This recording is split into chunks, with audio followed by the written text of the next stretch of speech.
There's Johnny 1 and Johnny 2, code names for these hills. Lieutenant Colonel John Frost led a counterattack, but he would be repelled. By 9 a.m., the 2nd Parachute Battalion managed to radio the HMS Newfoundland, which commenced bombardment of the German positions using their 6-inch guns.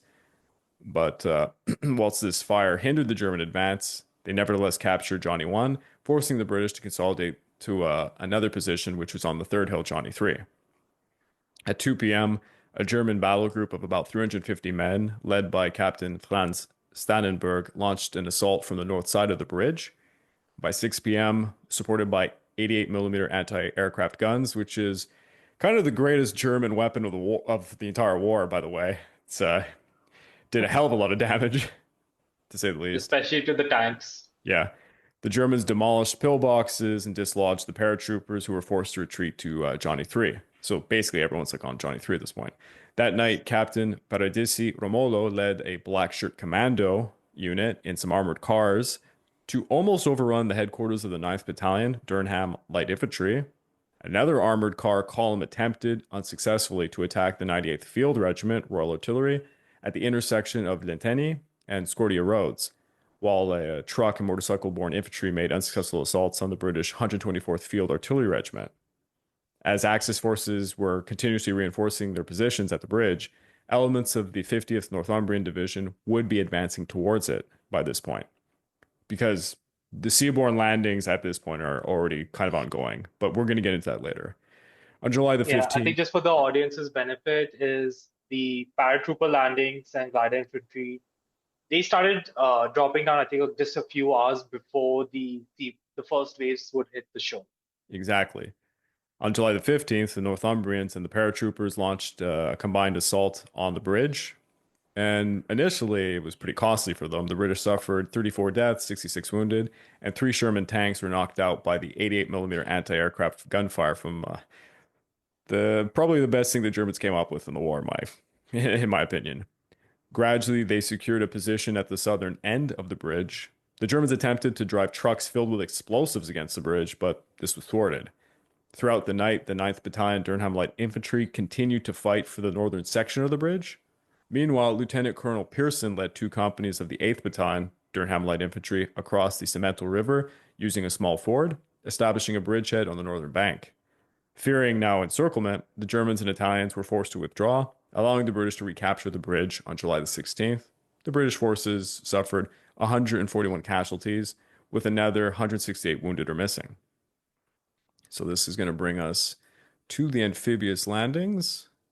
Although this is a very beautiful map, it doesn't really show all the little units in that. I think this is the most appropriate map for now, so I'm going to leave that one up.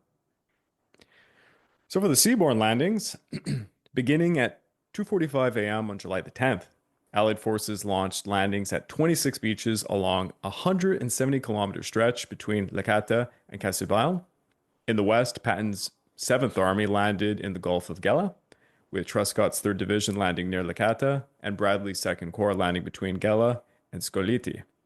Now over in the east, Montgomery's 8th Army came ashore around Cape Pacino and in the Gulf of Syracuse.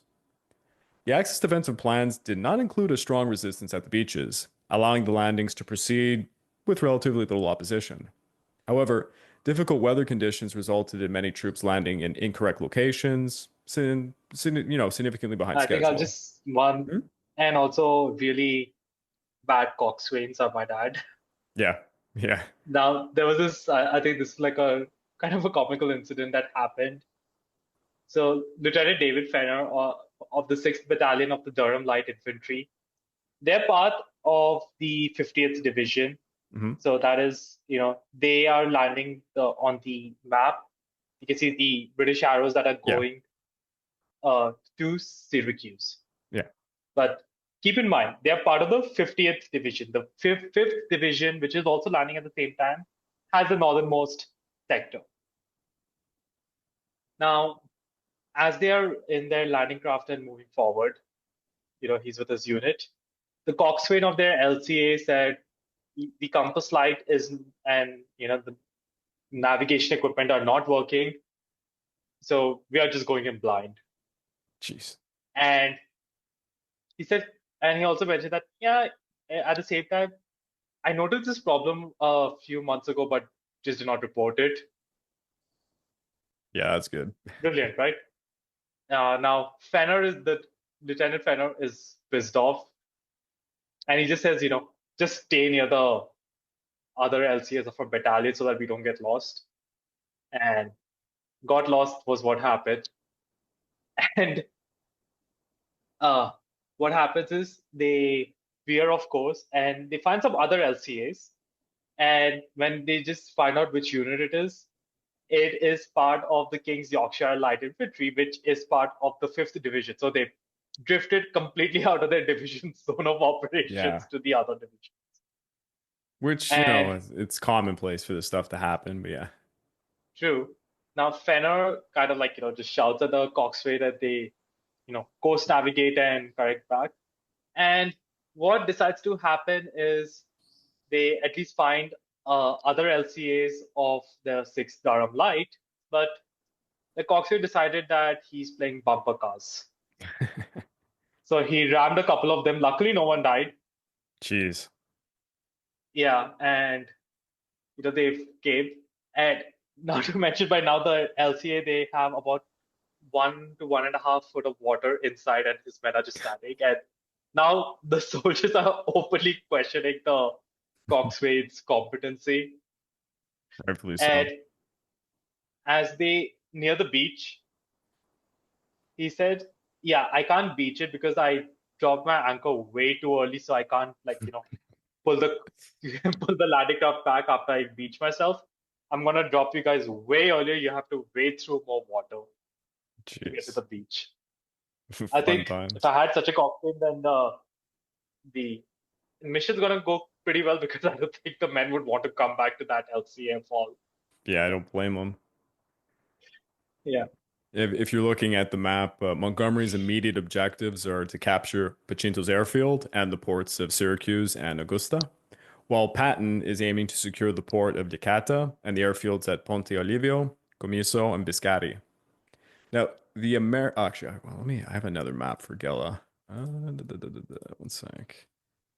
I think we should also Yeah. mention that the ports are key since that's where the bulk of supplies are going to be landed to Yeah. feed the soldiers. But the Allies, to their credit, also, because they were not sure in what condition they're going to find it, they plan to also continue using the beaches for several weeks.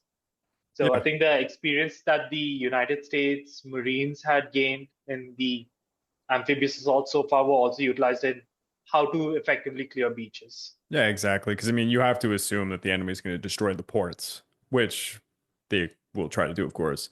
But the American 3rd Infantry Division, they successfully captured Licata on the 10th by just immediately landing on it. And then they start to advance towards Canicati, engaging elements of the 161st Self-Propelled Artillery Battalion, the 526th Bersaglieri Battalion, and the 177th Bersaglieri Regiment. Meanwhile, the 1st Infantry Division manages to capture Ponte Olivo on the 12th, while the 45th Infantry Division seizes the airfield at Comiso and enters Ragusa to link up with the Canadian forces. Companies A and B of the 1st Battalion, 45th Thunderbird Division, secured the airfield at Biscari with minimal Italian resistance. On the 10th, the British 5th Division landed and captured Syracuse. I'm just going to switch back to my map again. Yeah, this is the best map for this. At least it shows everything. So on the 10th, the British 5th Division landed and they captured Syracuse, successfully repelling a counterattack by Kampfgruppe Schmalz, which included a battalion of 18 Renault R-35 tanks. It's interesting they're using those French tanks. A battalion from the 75th Infantry Regiment. Do they have radios? Probably not. Or actually, they're being operated by Germans. The Germans might have the forethought of putting proper radios in there. But, I mean, the Germans would have some experience knowing what happens when you don't have the radios. Doesn't go so True. well. Yeah. I think that's the only thing everyone can agree on in World War II is just to shit on the French. Yes, they deserve it. They absolutely do. On the night of the 11th, they saw the Royal Navy attempt an amphibious assault on Augusta, and they would be repelled by the 246th Coastal Battalion. Early on the 13th, the British 5th and 50th Divisions defeated Kampfgruppe Schmalz and the Napoli Division, ultimately capturing Augusta on the 14th. Over to their left, the 51st Highland Division took Parizzolo and Bazzini, while Canadian troops captured the Pacino airfield, driving off the Italian 122nd Infantry Regiment.